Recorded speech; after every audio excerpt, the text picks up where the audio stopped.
I've made multiple Omocat related videos already, but here's another one, I guess. Covering another controversy, let's go!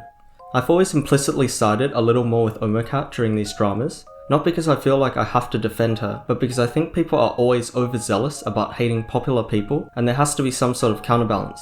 I think the term cancel culture is really stupid, but I do think it applies somewhat to Omocat. But this situation I'm going to talk about in this video is actually quite different. It happened a few months ago, but I wanted to make sure that all of the information was out and the dust had settled before I made this video. Since then, both parties involved haven't spoken about the situation, so I think this is as good a time as any to talk about it. To start with, let's introduce Melon Kid. Melon Kid is a dev who joined the Omori team in September 2019 and worked up until the release of the game in December 2020. Already, this is a bit of a point of contention, but I'll talk about that later. In December of 2023, they came out with some damning accusations against Omocat, calling out her apparently toxic workplace conditions, overworking, cutting off payment, emotional abuse, among other allegations. However, this situation doesn't turn out like you'd expect, and highlights how you should always hear out both sides of the discussion, no matter how much you dislike the person on the receiving end of the criticism. But I think I should remind everyone watching that harassment is never a good option. No matter how much you dislike someone, sending threats or just any sort of negativity their way is not how you engage in proper discourse on the internet. So please don't send hate to Melon Kid, Omocat, or anyone else involved in this controversy. With that being said, let's delve into the allegations against Omocat and whether they really panned out for her accuser. This all started in a pretty weird and innocuous place. Melon Kid made a simple tweet where she voiced her anger about VivziePop and the controversies surrounding her, mainly the toxic working conditions in Spindlehorse, VivziePop's company, as well as many problematic aspects of VivziePop such as her alleged bigotry.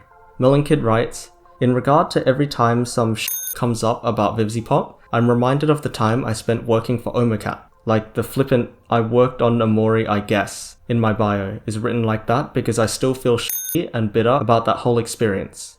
Of course, this piqued the interest of a lot of people, who were curious as to what made Melon Kid feel so bitter about working for Omocat. 20 minutes later, Melon Kid made another tweet. "F it.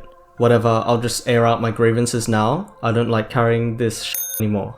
Melon Kid goes on to tell the story of how they joined the Omori team in 2019 and were super invested into the project. It was their dream to do dev work for a game, and they regularly resorted to working 12 to 18 hour shifts for half a year. Their smarter friend tried to pull them away from their work, sensing that it might have become an unhealthy lifestyle, but Omocat apparently resisted. Another half year later, and Melon Kid had burnt out severely from all of the overworking and received several bouts of illness as a result of the exhaustion. After this burnout, Omocat allegedly started becoming emotionally abusive towards Melon Kid, guilt-tripping them and downplaying their illness as a result of the overworking. Still, Melon Kid was excited for the launch of Omori. However, right before the release, according to Melon Kid, Omocat had put Melon Kid's royalties to a vote with the rest of the dev team, who voted to have their royalties revoked. This meant that Melon Kid would not receive any profit from game sales.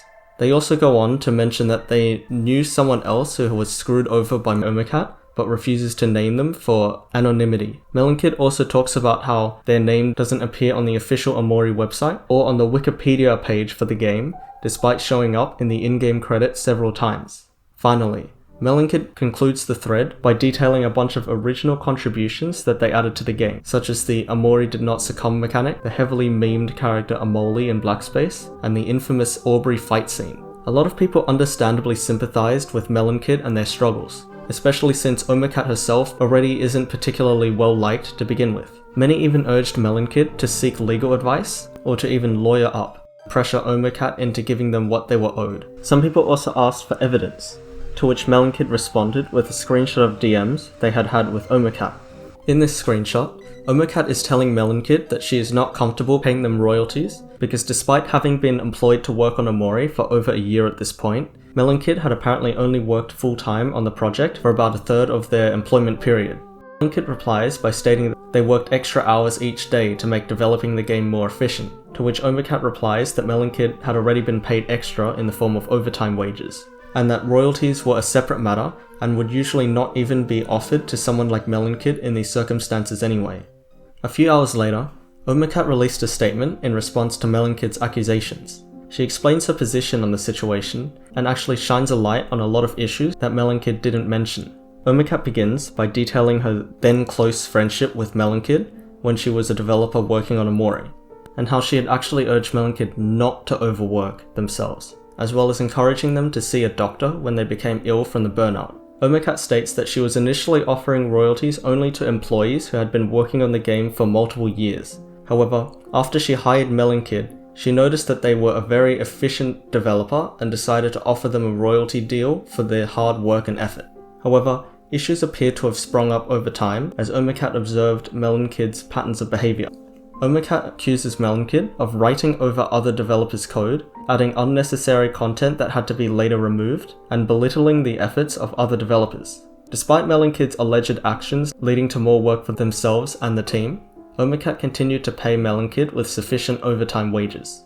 Regarding the royalties, Omocat says that Melon Kid breached their contract because they stopped working full-time on Omori and left the team months before the release of the game. Hence, Omocat felt that Melon Kid had already been compensated enough by the overtime wages, as well as still being paid even when not working on the game. At the end of her response, Omocat apologizes to Melon Kid for her poor communication, saying that she may have been unprofessional in assuming Melon Kid would know about the breach of contract ahead of time and that she shouldn't have discussed the issue with other members of the team. Omocat also offers to speak to Melon Kid in private, if that's what they wish to do. All in all, this is probably one of the better responses Omocat has ever made. Let's see how positively people are receiving it. Let's move on to the next section. A couple of hours later, Melon Kid would quote tweet Omocat's response with this. They criticize Omocat for not speaking to them privately and only giving a statement when Melon Kid publicly outed her. Melon Kid says that the problem with Omocat's response is that it doesn't address the core problems, which I think Omocat did hit all of the major points, but go on. Melon Kid says that the main problem was that Omocat belittled them when they were sick from overworking. Their second problem was that Omocat deliberately sprung the "I'm revoking your royalties" thing onto Melon Kid right before the release of the game. These screenshots show that the messages were sent on the 21st of December, merely 4 days before Omori's launch, which means Melon Kid was pretty correct about that date. However, in Omocat's response, she had already apologized for the poor communication regarding the royalties. Melon Kid attempts to refute the allegation of them talking down other team members' abilities, that the only time they can remember doing something like that was when they told the devs that Omori having 4 counterattack skills she could learn was potentially too many. However, this is a really awkward way of phrasing it and makes it sound like Melon Kid might have misinterpreted what Omocat said to mean she was referring to the abilities of the in-game characters rather than the members of the dev team. On the topic of providing proof of Omocat being disrespectful and belittling them, Melon Kid claims that most of his interactions with Omocat were in person, but they have one message on hand that they're willing to present. Now, based on the language Melon Kid is using in this tweet, you wouldn't be expecting the most definitive, hard-hitting evidence, but you would still be expecting something that captures Omocat in an act of verbal or emotional abuse, right? Well, here it is. Omocat informs Melon Kid that they have knowingly missed a deadline, to which Melon Kid apologizes. Omocat then states that it's disrespectful to miss deadlines, and Melon Kid replies by explaining that they're tired from the work. What's the issue with these messages exactly? Melon Kid misses a deadline because they willingly overworked themselves into exhaustion. Omocat informs them that the deadline has passed, and apparently all of this is Omocat's fault. This was a major turning point in how this whole controversy was perceived. This one tweet in the middle of the thread has twice the number of comments than on all other tweets in the thread combined. People were obviously quite annoyed because Melon Kid built Omocat up to be an emotionally abusive monster. She treated them like garbage. She guilt-tripped them. She belittled their work. And after all the build-up, the proof that Melon Kid provides is Omocat lightly chiding Melon Kid for missing a deadline. People were justifiably angry at Melon Kid because not only were the belittlement accusations greatly exaggerated, but Omocat was actually being much more lenient than a lot of actual employers. I get it, haha, I'm not actively criticizing Omocat, so therefore I'm riding her dick. But seriously, so many people somehow ignore the fact that Melon Kid thought that this was solid proof of Omocat's abusive nature. But as a lot of people have pointed out, what Omocat says here is like really nice, especially since Melon Kid admits themselves that they imposed illness upon themselves. Of course, I'm not saying that Melon Kid deserves to be shamed for making themselves sick due to overworking, but I don't think that Melon Kid has the right to blame Omocat for their own mistakes. I actually don't understand how it took people so long to realize that maybe Melon Kid isn't exactly in the right here. Melon Kid didn't get royalties. That's because not only did they leave Omori's development before the game released, but they also only worked for about a third of their total employment period at the company, as Omocat says and Melon Kid notably doesn't refute. That was a breach of their contract.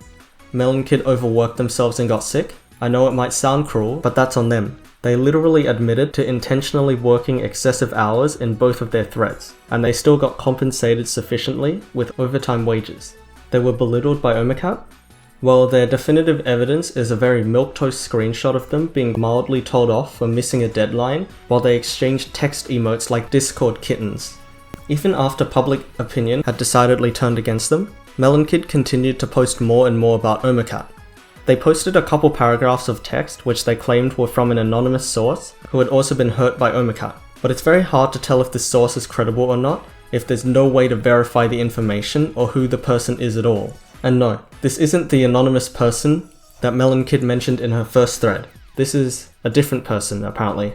She also posted a bunch of disjointed standalone tweets about the situation, which comes off as a bit unhinged for anyone without any context. Later, Melon Kid would post a TLDR of the controversy, where they explain, well, the controversy, though conveniently leaving out a lot of the important details.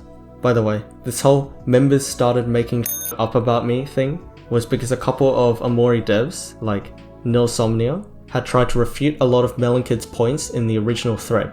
Finally, Melon Kid said that they would stop using Twitter for a while and take a break, before posting again 8 hours later.